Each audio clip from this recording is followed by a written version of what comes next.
Mirari 冷等离子体对该疾病的替代性干预措施。方案1，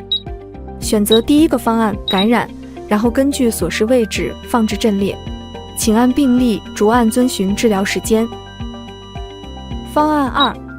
2，选择第二个方案，创伤愈合，然后根据所示位置放置阵列，请按病例逐案遵循治疗时间。方案3，选择第10个方案，皮肤真菌性皮炎疗法，然后根据所示位置放置阵列，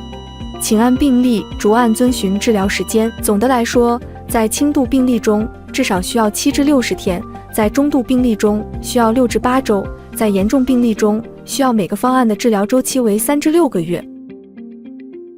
请记住，咨询医疗保健专业人员是选择适合您的正确治疗途径的关键。